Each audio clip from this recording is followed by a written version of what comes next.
اعوذ باللہ من الشیطان الرجیم، بسم اللہ الرحمن الرحیم۔ یہ لفظ اللہ کو اتنا پیارا لگتا ہے، جو بندہ پڑھ کر سوتا ہے اللہ اس کے نامہ اعمال میں تہجد جتنا ثواب لکھ دیتا ہے۔ ناظرین، اللہ تعالیٰ نے نیکی کرنے والوں اور عمل صالح کرنے والوں پہ اپنے خزانے لٹائے۔ یہ خزانے رحمت و بخشش کے ہیں۔ رسول اللہ صلی اللہ علیہ وآلہ وسلم نے فرمایا کہ جو شخص نیک کام کرنے کا صرف ارادہ کر لے اور ابھی عمل نہ بھی کرے تو اسے ایک نیکی کا اجر و ثواب ملتا ہے، یعنی نیت کرنے پر بھی اجر ملتا ہے۔ تو ناظرین، یہ وہ ایک لفظ ہے، اس کو اگر آپ صرف 100 مرتبہ پڑھیں گے تو آپ کو 1000 نیکیاں ملیں گی۔ اگر آپ اس لفظ کو 200 مرتبہ پڑھیں تو آپ کو 2000 نیکیاں ملیں گی۔ اگر آپ اس لفظ کو زیادہ مرتبہ پڑھیں گے تو آپ کو اور زیادہ نیکیاں ملیں گی۔ چھوٹا سا لفظ ہے، لیکن اس چھوٹے سے لفظ کو پڑھنے پر اتنی زیادہ نیکیاں ملتی ہیں۔ تو اگر آپ اس لفظ کو فرض نماز کے بعد پڑھیں گے تو سوچیں آپ کے نامہ اعمال میں کتنی زیادہ نیکیاں لکھی جائیں گی۔ اگر آپ صبح شام اس لفظ کو پڑھیں گے تو سوچے آپ کا نامہ اعمال کتنی زیادہ نیکیوں سے بھر جائے گا، کتنے زیادہ گناہ معاف ہوں گے، کتنے زیادہ آپ کے درجات بلند ہوں گے، اور آپ کے ایک لفظ کی برکت سے اللہ پاک آپ سے راضی اور خوش ہو جائیں گے۔ پھر آپ جو مانگیں گے آپ کو ملے گا۔ رسول اللہ صلی اللہ علیہ وآلہ وسلم نے اپنے اصحاب سے فرمایا، کیا تم میں سے کوئی روزانہ 1000 نیکیاں کمانے سے بھی عاجز رہ سکتا ہے؟ تو حاضرین مجلس میں سے کسی نے پوچھا، کیسے ہم میں سے کوئی 1000 نیکیاں کما سکتا ہے؟ تو آپ صلی اللہ علیہ وآلہ وسلم نے فرمایا کہ 100 بار سبحان اللہ کہے تو اس کے لیے 1000 نیکیاں لکھ دی جائیں گی، یا 1000 گناہ اس کے مٹا دیے جائیں گے۔ جبکہ ایک اور روایت میں کہ اس کی 1000 نیکیاں لکھی جائیں گی اور 1000 برائیاں مٹا دی جائیں گی۔ اگر انسان اس سے زیادہ یہ عمل کرے، یعنی اس کو زیادہ پڑھے، تو اس سے زیادہ اجر لکھا جائے گا۔ سبحان اللہ کا مطلب یہ ہے کہ اللہ تعالیٰ کی ذات تمام عیوب اور نقائص سے پاک ہے، یا میں اللہ تعالیٰ کی پاکیزگی بیان کرتا ہوں۔ قرآن و حدیث میں اللہ تعالیٰ کی حمد اور پاکی بیان کرنے کا بار بار حکم دیا گیا ہے، لہذا مذکورہ کلمہ سبحان اللہ چونکہ اللہ تعالیٰ کی حمد اور پاکی بیان کرنے پر مشتمل ہے، اس لیے اس کے پڑھنے سے قرآن و حدیث کے ان تمام امر کی بجا آوری لازم آنے کے ساتھ ساتھ ان کلمات کا کہنے والا ان تمام فضائل کا مستحق بھی بنتا ہے، جو عمومی طور سے اللہ تعالیٰ کی پاکی اور حمد بیان کرنے یعنی سبحان اللہ کہنے کے بارے میں وارد ہوئے ہیں۔ سبحان اللہ کلام عرب میں کثرت سے استعمال ہوتا ہے۔ دوران گفتگو، موقع و محل کی مناسبت سے عرب لوگ اسے بکثرت استعمال کرتے ہیں، اور نبی کریم صلی اللہ علیہ وآلہ وسلم نے اپنی زبان رسالت سے کلمہ سبحان اللہ کی خاص فضیلت بیان کی ہے۔ سبحان اللہ اس کا مطلب ہے اللہ پاک ہے۔ رسول اللہ صلی اللہ علیہ وآلہ وسلم نے فرمایا کہ جو شخص بھی سبحان اللہ ایک دن میں 100 مرتبہ پڑھے تو اس کے صغیرہ گناہ مٹا دیے جائیں گے، چاہے اس کے گناہ سمندر کی جھاگ کے برابر ہی کیوں نہ ہوں۔ رسول اللہ صلی اللہ علیہ وآلہ وسلم نے فرمایا کہ جو شخص بھی صبح و شام سبحان اللہ 100 مرتبہ پڑھے تو قیامت کے دن اس سے افضل عمل کسی کا نہیں ہوگا، سوائے اس شخص کے جس نے اس کے برابر یا اس سے زیادہ ان کلمات کو پڑھا ہو۔ حضرت جابر رضی اللہ عنہ سے مروی ہے کہ حضور نبی کریم صلی اللہ علیہ وآلہ وسلم نے فرمایا، جس نے کہا سبحان اللہ اس کے لیے جنت میں کھجور کا ایک درخت لگا دیا گیا۔ رسول اللہ صلی اللہ علیہ وآلہ وسلم نے ایک دن صحابہ کرام سے فرمایا کہ سبحان اللہ 100 مرتبہ پڑھو، جس نے اسے 1 مرتبہ پڑھا اس کے لیے 10 نیکیاں لکھی جائیں گی، اور جس نے اسے 10 مرتبہ پڑھا اس کے لیے 100 نیکیاں لکھی جائیں گی، اور جس نے اسے 100 مرتبہ پڑھا اس کے لیے 1000 نیکیاں لکھی جائیں گی، اور جو زیادہ پڑھے گا تو اللہ رب العزت بھی اسے زیادہ عطا کریں گے، اور جو اللہ رب العزت سے بخشش طلب کرے گا تو اللہ رب العزت اسے بخش دیں گے۔ سبحان اللہ کہنے کے بے شمار فوائد ہیں۔ اللہ کی تعریف کے کلمات اللہ کو بہت پیارے ہیں۔ جنت میں نعمتیں دنیا میں کی ہوئی نیکیوں کے مطابق ملیں گی، اگرچہ اللہ تعالیٰ نے جنت اور جہنم کو پہلے سے پیدا کیا ہوا ہے، لیکن اب بھی ان میں نئی نئی نعمتوں اور نئے نئے عذابوں کا اضافہ ہوتا رہتا ہے۔ ہر مومن کے لیے جنت میں جگہ مخصوص ہے، جہاں اس کے اعمال کے مطابق باغات، محلات اور دوسری نعمتیں تیار ہو رہی ہیں۔ قیامت کے دن اعمال کا وزن ہوگا۔ اللہ کا ذکر بھی ایک نیک عمل ہے، اس کا بھی وزن ہوگا۔ اعمال کے وزن کا دار و مدار خلوص نیت اور اتباع سنت پر ہے۔ سنت کے مطابق خلوص سے کیا ہوا تھوڑا سا عمل بھی زیادہ وزنی ہوگا، لیکن خلوص کے بغیر یا سنت کے خلاف کیا ہوا زیادہ عمل بھی بے وزن ہوگا۔ حضرت ابو ہریرہ رضی اللہ عنہ سے روایت ہے کہ وہ ایک دن درخت لگا رہے تھے کہ رسول اللہ صلی اللہ علیہ وآلہ وسلم ان کے پاس سے گزرے اور فرمایا، ابو ہریرہ تم کیا لگا رہے ہو؟ میں نے عرض کیا کہ میں درخت لگا رہا ہوں۔ آپ صلی اللہ علیہ وآلہ وسلم نے فرمایا، کیا میں تمہیں اس سے بہتر درخت نہ بتاؤں؟ انہوں نے عرض کیا، کیوں نہیں، آپ ضرور بتلائیے۔ اللہ کے رسول آپ صلی اللہ علیہ وآلہ وسلم نے فرمایا، تم سبحان اللہ کہا کرو تو ہر ایک کلمہ کے بدلے تمہارے لیے جنت میں ایک درخت لگایا جائے گا۔ محترم ناظرین، یہ آسمان، یہ وسیع اور اس دھرتی پہ چمکتا سورج، یہ چاندنی میں نہایا ہوا چاند، یہ فضائے بصیرت میں ٹمٹما کر اپنے وجود کا احساس دلانے والے یہ ستارے، خلا میں تیرنے والی یہ کہکشائیں، ہواؤں کے دوش پر اڑان بھرنے والے یہ بادل اور گھٹائیں، یہ اونچے پربت، یہ بے کراں سمندر، یہ اپنی دھن میں مگن بہتی چلے جانے والی ندیاں، یہ چمن زار اور یہ بیاباں، یہ چمن کے پھول، عرض کے زمین سے آسمان تک جتنی بھی مخلوقات ہیں اور جتنے بھی ذرات ہیں، سب اسی رب وحدہ لا شریک کی تخلیق اور اسی کی نشانیاں ہیں، جو سارے جہان کا پالن ہار ہے، جس کی محتاج دنیا اور ہر شے اس دنیا کی، لیکن وہ کسی کا محتاج نہیں۔ دنیا کی ہر شے جس کی نیاز مند ہے، لیکن وہ کسی کا نیاز مند نہیں۔ وہ بے نیاز ہے اور جس کی ہمسری کوئی نہیں کر سکتا، جو بے مثال ہے، جو بے عیب ہے اور ہر طرح کی تعریف اسی ہی کے لائق اور زیبا ہے۔ دنیا کی ہر شے اس بات پر دلالت کرتی ہے کہ وہی تنہا معبود برحق ہے اور صرف وہی عبادت کیے جانے کا حق رکھتا ہے، اس کے سوا کوئی نہیں جو کسی بھی طرح کی عبادت کا مستحق ہو۔ محترم ناظرین، دنیا میں جتنی بھی مخلوقات ہیں، چاہے وہ زمینی ہوں یا آسمانی، ہجری ہوں یا بری، فضائی ہوں یا خلائی، اونچے اونچے محلوں میں رہتی ہوں یا پھر تنگ و تاریخ آشیانوں میں یا گھریلو نسلوں میں، ساری مخلوقات کی تخلیق کا مقصد صرف ایک ہے، اور وہ رب کائنات کی عبادت و بندگی اور تسبیح و تحلیل اور تمہید و تقدس کرنا ہے۔ اور یہ سچ ہے کہ کائنات کی جاندار اور بے جان تمام چیزیں اور تمام مخلوقات رات دن رب کائنات کی تسبیح تحلیل میں مگن اور مشغول رہتی ہیں۔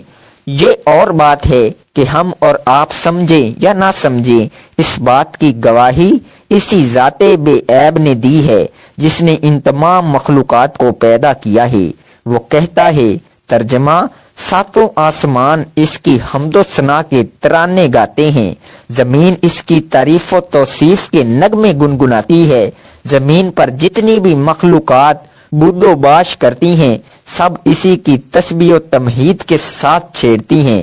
کوئی ایسا نہیں جو اس کی حمد کے نغمے، اس کی ثنا اور توصیف کے ترانے نہ گنگناتا ہو، اور بات یہ ہے کہ تمہیں ان کی تسبیح کی زبان، ان کی تمہید کا اندازہ جدا گانا سمجھ میں نہ آتا ہو۔ مچھلیاں پانی میں اور چرند پرند فضاؤں میں اس کی حمد و کبریائی کے نغمے گاتے ہیں۔ اللہ تعالیٰ نے اس کائنات کو تخلیق کیا، اسی لیے تخلیقی اعتبار سے اس کائنات کا ایک ذرہ بھی اللہ تعالیٰ کی مرضی کے بغیر حرکت نہیں کر سکتا۔ اور اللہ تعالیٰ قرآن پاک میں فرماتے ہیں کہ جب اللہ تعالیٰ کی منشا ہوتی ہے کسی کام یا امر کی، تو اللہ تعالیٰ اسے حکم فرماتے ہیں کہ ہو جا، تو وہ ہو جاتا ہے، یعنی اسے کسی بھی مطلب میں کسی بھی چیز کی محتاجی نہیں ہوتی۔ اللہ تعالیٰ نے اس کائنات کو عدم سے وجود بخشا، تو اللہ چاہے اس کائنات میں کر دیں کچھ بھی، اس میں منع نہیں ہو سکتا۔ یہ اللہ قادر مطلق کی قدرت کا عملہ ہے، اور اللہ تعالیٰ بڑی شان والے اس کے واحد مالک ہیں۔ قرآن مجید میں اللہ رب العزت فرماتے ہیں کہ بے شک دل کا سکون اللہ کے ذکر میں ہے، یعنی انسان پوری دنیا میں سکون کی تلاش کر لے نہیں ملے گا، کیونکہ حق تعالیٰ نے خود بتا دیا کہ دل کا سکون میری یاد میں ہے۔ جب دل میں سکون ہوگا تو ظاہراً بھی اطمینانیت جھلکتی نظر آئے گی۔ جو قلب میں یاد خدا بسائے گا وہ روحانی سکون پائے گا۔ ذکر الہی دراصل قرب الہی کی خاطر اللہ کو یاد کرنے کا نام ہے، یعنی زبان پر حمد و تسبیح اور تکبیر و تحلیل کے کلمات کا جاری رہنا ارشاد باری تعالیٰ کا مفہوم۔ تم مجھ کو یاد کرو، میں بھی تم کو یاد کروں گا، میرا شکر ادا کرو، ناشکری نہ کرو۔ ذکر کی فضیلت اس سے بڑھ کر اور کیا ہوگی کہ خود اللہ سبحانہ و تعالیٰ بھی یاد کرے گا۔ پھر ارشاد باری تعالیٰ ہے کہ شکر کرو، ناشکری نہ کرو۔ شکر کا مطلب ہے کہ اللہ کی دی ہوئی نعمتوں اور خدا داد صلاحیتوں اور قوتوں کا اعتراف کرنا، اور زبان سے تعریفی کلمات کا ادا کرنا۔ ان قوتوں اور صلاحیتوں کو اللہ کی نافرمانی سے صرف کرنا اللہ کی ناشکری یعنی کفران نعمت ہے، جس سے بچنے کا حکم دیا گیا ہے۔ یہاں پر ذکر اور شکر کا حکم ایک ساتھ دیا گیا ہے، دونوں میں بہت مشابہت اور مناسبت ہے۔ اللہ رب العزت کی حمد و ثنا اور تسبیح و تحلیل میں شکر کے کلمات بھی پنہاں ہیں۔ ذکر الہی دائمی عبادت ہے، جیسا کہ سورہ ال عمران میں ارشاد باری تعالیٰ کا مفہوم ہے۔ ذکر الہی مومن کا صف امتیازی ہے۔ ایک اور جگہ فرمان الہی کا مفہوم ہے، بکثرت اللہ کا ذکر کرو، بہت ممکن ہے فلاح نصیب ہو جائے۔ حضرت عمر رضی اللہ عنہ نے رسول اللہ صلی اللہ علیہ وآلہ وسلم سے پوچھا، یا رسول اللہ، ہم کون سے مال جمع کریں؟ آپ نے فرمایا، ذکر کرنے والی زبان اور شکر کرنے والا دل۔ ایک اور موقع پر آپ صلی اللہ علیہ وآلہ وسلم نے فرمایا، اللہ کا ذکر دلوں کے لیے شفا ہے، اللہ کا ذکر تمہارے سب اعمال سے افضل ہے۔ ذکر الہی کی حقیقت جاننے اور اس کی افادیت سے اچھی طرح مستفید ہونے کے لیے ضروری ہے کہ ذکر الہی کی 3 اقسام کو مختصراً بیان کر دیا جائے، تاکہ ذکر کی اصل حقیقت اور افادیت اچھی طرح واضح ہو جائے۔ نمبر 1 ذکر باللسان، نمبر 2 ذکر بالقلب، نمبر 3 ذکر بالعمل۔ مردرجہ بالا تینوں اقسام میں ہم آہنگی ہوگی تو ذکر الہی اصلاح قلب کے لیے شفا اور کیما ثابت ہوگا۔ ذکر باللسان، جب اللہ کی حمد و ثنا، اسماء حسنہ اور تکبیر و تحلیل کے کلمات طیبہ سے زبان تر و تازہ رہے گی تو لازماً اس کے اثرات دل پر بھی مرتب ہوتے رہیں گے، جیسا کہ ارشاد باری تعالیٰ ہے۔ مفہوم یاد رکھو، اللہ کے ذکر سے ہی دل کا اطمینان حاصل ہوتا ہے، یعنی ذکر الہی کے بغیر اہل ایمان کے دل بے قرار اور بے اطمینان رہتے ہیں۔ سورہ اعراف میں ارشاد ربانی ہے، اور اچھے نام اللہ ہی کے لیے ہیں، بس پکارو اللہ کو ان ناموں سے۔ اللہ سبحانہ و تعالیٰ کے اسم و صفات کا ذکر قبولیت دعا کا وسیلہ بھی ہے اور نزول رحمت اور دلی سکون کا ذریعہ بھی ہے۔ سرور کائنات صلی اللہ علیہ وآلہ وسلم نے بھی فرمایا کہ جب ان کے وسیلے سے دعا کی جائے تو قبولیت کی زیادہ امید کی جا سکتی ہے۔ ان اسماء کو احادیث میں اسم اعظم کہا گیا ہے۔ صحیح مسلم میں سمرہ بن جدب رضی اللہ عنہا سے مروی ہے کہ رسول کریم صلی اللہ علیہ وآلہ وسلم نے فرمایا، بہترین اور اللہ کو سب سے زیادہ محبوب کلمات 4 ہیں۔ نمبر 1 سبحان اللہ، اللہ ہر عیب اور شرکا سے پاک ہے۔ نمبر 2 الحمدللہ، الوحدیت کی کل صفات اللہ ہی کے لیے ہیں۔ نمبر 3 لا الہ الا اللہ، اللہ کے سوا کوئی دوسرا عبادت کے لائق نہیں۔ نمبر 4 اللہ اکبر، اللہ سب سے بڑا ہے۔ مندرجہ بالا چاروں کلمات میں باری تعالیٰ کی توحید و تکبیر اور تسبیح و حمد بیان ہوئی ہے، اسی لیے یہ اللہ کے دربار میں بہترین اور پسندیدہ ترین کلمات ہیں اور ان کا ذکر اسم اعظم کا ذکر ہے۔ رسول پاک صلی اللہ علیہ وآلہ وسلم نے اپنی بیٹی فاطمہ رضی اللہ عنہا اور ان کے شوہر حضرت علی رضی اللہ عنہا کو ہدایت کی تھی کہ جب تم سونے لگو تو ان کلمات کو پڑھ لیا کرو، جسے ہم تسبیح فاطمہ کے نام سے موسوم کرتے ہیں۔ اگر کوئی مسلمان اپنے گناہوں کی وجہ سے جہنم میں جل رہا ہوگا اور جہنم کی تہ میں ہوگا اور جل کر کوئلہ بن چکا ہوگا، اللہ رب العزت اس کلمے سبحان اللہ کی برکت سے اس کو جہنم کی تہ سے نکال کر جنت میں داخل کرے گا۔ ایک نہر میں اس کو غسل دیا جائے گا جس کو آب حیات کہتے ہیں، وہ بالکل پاک و صاف ہو کر نورانی بن جائے گا اور نکھر جائے گا۔ اس کے بعد اس کو جنت میں داخل کر دیا جائے گا۔ ساری کائنات اللہ کا ذکر کرتی ہے، پہاڑ اللہ کا ذکر کرتے ہیں، کائنات کا ذرہ ذرہ اللہ کا ذکر کرتا ہے اور کائنات کا ذرہ ذرہ اللہ رب العزت کی موجودگی کی، اللہ کی صفات کی اور اللہ پاک کی قدرتوں کا مظہر ہے۔ چلتا پانی اللہ کا ذکر کرتا ہے، پرندے ہوا میں اللہ کا ذکر کرتے ہیں، زمین کے اندر جو مخلوق رہتی ہے وہ اللہ کا ذکر کرتی ہے۔ تو انسان جس کے اوپر اللہ پاک نے اتنی نعمتوں کی بارش کی ہے، اتنی نعمتیں کہ اگر گننے لگے تو ان نعمتوں کا شمار نہیں کر سکتا، اس رب کو یاد کرنا چاہیے۔ اس لیے ہم پر لازم ہے کہ ہم اللہ رب العزت کا ذکر اپنا مقصد سمجھ کر کرتے رہیں۔ اللہ تعالیٰ کا لاکھ لاکھ کرم ہے، احسان ہے کہ اللہ رب العزت نے ہم سب کو بہت بڑی عظیم نعمت کلمہ کی نعمت سے نوازا ہے۔ اس نعمت کی قدردانی کا علم اس وقت ہوگا جب ظاہر کی آنکھ بند ہوگی اور ہمارا آخرت کا سفر شروع ہوگا۔ نبی علیہ السلام نے جنت کی زیارت کی اور جنت کی جو قبیلے کی طرف والی دیوار تھی اس پر چند سطور لکھی ہوئی تھی، جو چیز ہم نے آگے بھیجی وہ ہمارے کام آئی۔ اللہ رب العزت نے جتنی زندگی ہمیں دی ہے اس دنیا میں گزارنے کے لیے، اس 60 سالہ زندگی میں اعمال کرنا، ان کی باقاعدہ ریکارڈنگ ہو رہی ہے۔ اللہ پاک نے دائیں طرف نیکی والا فرشتہ بٹھایا ہوا ہے اور بائیں طرف جو برے کام ہم سے سرزد ہوتے ہیں وہ برے کام ریکارڈ کرتا ہے۔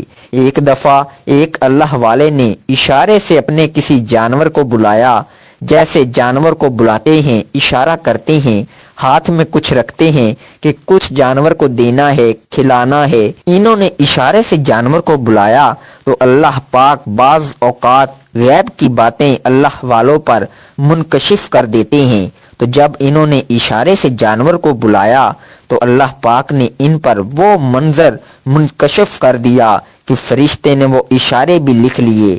تو بزرگ پریشان ہوئے کہ یہ بھی لکھا جاتا ہے ہر آن ہر گھڑی ہمارے جسم سے جو اعمال نکلتے ہیں ان کی ریکارڈنگ ہو رہی ہے۔ آج سائنس کا دور ہے، ہماری شریعت میں وہ باتیں جن کے بارے میں کسی زمانے میں کمزوری دکھائی جاتی تھی، سائنس نے بھی ثابت کر دیا وہ باتیں درست اور سچ ہیں۔ کمپیوٹر کا دور ہے، ہر چیز کی ریکارڈنگ ہو رہی ہے، اسی طرح ہمارے اعمال بھی ریکارڈ ہو رہے ہیں۔ جو عمل ہم اس دنیا میں کرتے ہیں وہ ریکارڈ ہوتا ہے اور ہمارے اعمال نامے میں لکھا جا رہا ہے، اور یہ اعمال ہم آگے بھیج رہے ہیں، آخرت کی طرف اکاؤنٹ میں جمع ہو رہے ہیں۔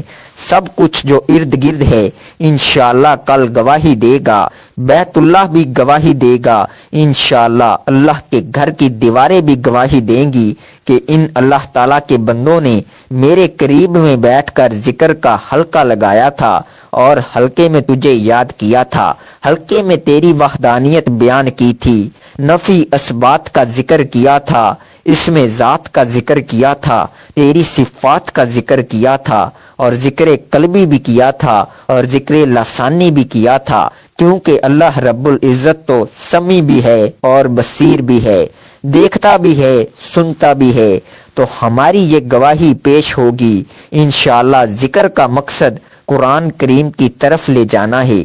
ذکر میں خشوع آ گیا تو انشاءاللہ جب قرآن کریم کی تلاوت کریں گے تو پھر قرآن کی تلاوت میں خشوع ہوگا، پھر اللہ کی شان یاد آتی ہے۔ اکرمہ جو ابو جہل کے بیٹے تھے لیکن صحابہ رسول تھے، جب قرآن کی تلاوت کرتے تھے قرآن پہ گر جاتے تھے، آنسو کی لڑیاں جاری ہو جاتی تھیں اور فرماتے تھے یہ میرے رب کا کلام ہے، یہ میرے رب کا کلام ہے۔ قرآن کی ایسی تلاوت کریں، کوشش کریں علماء کرام سے رابطہ رکھیں، جو پڑھے لکھے ہیں ترجمہ کے ساتھ پڑھیں۔ اللہ پاک نے قرآن پاک کو ذکر سے یاد کیا ہے، ہم نے ذکر کو اتارا تو اس کا مطلب یہ ہے کہ ہم جو اسباق پڑھتے ہیں اس کا مقصد یہ ہے کہ قرآن کے ذکر کی طرف منتقل ہو جائیں، یہ قرآن کریم کا حق ہے۔ تو ناظرین، جب بھی نماز پڑھیں، نماز کے بعد، فرض نماز کے بعد یا نماز پڑھنے کے بعد سبحان اللہ کی ایک تسبیح لازمی پڑھا کریں اور اس کے ساتھ یہ دعا پڑھیں۔ حضرت ابو الدرداء رضی اللہ عنہ فرماتے ہیں کہ میں نے اللہ کے رسول صلی اللہ علیہ وآلہ وسلم کو یہ فرماتے ہوئے سنا، جو شخص مومن مرد اور مومن عورتوں کے لیے ہر روز 27 یا 25 مرتبہ دونوں میں سے کوئی ایک عدد فرمایا مغفرت طلب کرتا ہے، وہ ان لوگوں میں سے ہو جاتا ہے جن کی دعا قبول کی جاتی ہے اور جن کی برکت سے زمین والوں کو رزق دیا جاتا ہے۔ جو بندہ بھی پڑھتا ہے تو اللہ اس کو تمام مومن مردوں اور مومن عورتوں کی تعداد کے برابر ثواب دیتے ہیں، یعنی اس دنیا میں جتنے بھی مسلمان مرد عورتیں ان کی تعداد کے برابر اس پڑھنے والے کو اجر ملے گا، نیکیاں ملیں گی۔ اگر آپ اس دعا کو 25 مرتبہ پڑھیں گے تو آپ مستجاب الدعوات بن جائیں گے، یعنی وہ بندہ جس کی کوئی بھی دعا رد نہیں کی جاتی۔ اے اللہ رب العزت، اے ساری کائنات کے شہنشاہ، اے ساری مخلوق کے پالنے والے، اے زندگی موت کا فیصلہ کرنے والے، اے آسمانوں اور زمینوں کے مالک، اے پہاڑوں اور سمندروں کے مالک، اے انسانوں اور جناتوں کے معبود، اے عرش اعظم کے مالک، اے فرشتوں کے معبود، اے عزت اور ذلت کے مالک، اے بیماریوں کو شفا دینے والے، اے بادشاہوں کے بادشاہ، اے اللہ ہم تیرے گناہ گار بندے ہیں، تیرے خطا کار بندے ہیں، ہمارے گناہوں کو معاف فرما، ہماری خطاؤں کو معاف فرما۔ اے اللہ ہم اپنے اگلے پچھلے صغیرہ کبیرہ سبھی گناہوں، خطاؤں اور نافرمانیوں کی معافی مانگتے ہیں۔ اے اللہ رب العزت، ہم اپنے گناہوں سے توبہ کرتے ہیں، ہماری توبہ قبول فرما۔ اے اللہ ہم گناہ گار ہیں، سیاہ کار ہیں، بدکار ہیں، تیرے احکام کے نافرمان ہیں، ناشکرے ہیں، لیکن میرے معبود تیرے نام لیوا بندے ہیں، تیری توحید کی گواہی دیتے ہیں، تیرے سوا کوئی عبادت کے لائق نہیں، تیرے سوا کوئی بندگی کے لائق نہیں، تیرے سوا کوئی تعریف کے لائق نہیں۔ ہمارے معبود، ہمارے گناہ تیری رحمت سے بڑے نہیں ہیں، تو اپنی رحمت سے ہمارے گناہ معاف کر دے۔ اے اللہ پاک، ہمیں گمراہی کے راستے سے ہٹا کر صراط مستقیم کے راستے پر چلنے والا بنا دے۔ اے اللہ، ایسی نماز پڑھنے کی توفیق عطا کر جس نماز سے تو راضی ہو جائے۔ زندگی میں ایسے نیک اعمال کرنے کی توفیق عطا کر جن اعمالوں سے تو راضی ہو جائے۔ ہمیں ایسی زندگی گزارنے کی توفیق عطا کر جس زندگی سے تو راضی ہو جائے۔ ایمان پہ زندہ رکھ اور ایمان پہ ہی موت عطا کر۔ اے اللہ، ہمیں تیرے احکام کی فرما برداری کرنے والا بنا اور تیرے پیارے حبیب جناب محمد صلی اللہ علیہ وآلہ وسلم کے نیک اور پاکیزہ آداب کو اپنانے والا بنا دے۔ اے اللہ، ہماری پریشانیوں کو دور کر دے۔ اے اللہ، جو بیمار ہیں انہیں شفائے کاملہ عطا فرما۔ اے اللہ، جو بے اولاد ہیں انہیں اپنے خزانوں میں سے نیک اور صالحہ اولاد عطا فرما۔ اے اللہ، جن کے جو کام رکے ہوئے ہیں وہ پورے کر دے۔ اے اللہ، بچھڑے ہوں کو ملا دے۔ اے اللہ، شادی شدہ جوڑوں میں محبت اور خلوص پیدا کر دے، ان کی زندگیوں میں برکت ڈال دے۔ اے اللہ، تمام لڑکے اور لڑکیوں کے نصیب اچھے کر دے۔ اے اللہ، جو قرض کے بوجھ تلے دبے ہوئے ہیں ان کا قرض جلد سے جلد ادا کروا دے۔ اے رب العزت، شیطان سے ہماری حفاظت فرما۔ اے اللہ، حلال رزق کمانے کی توفیق عطا فرما۔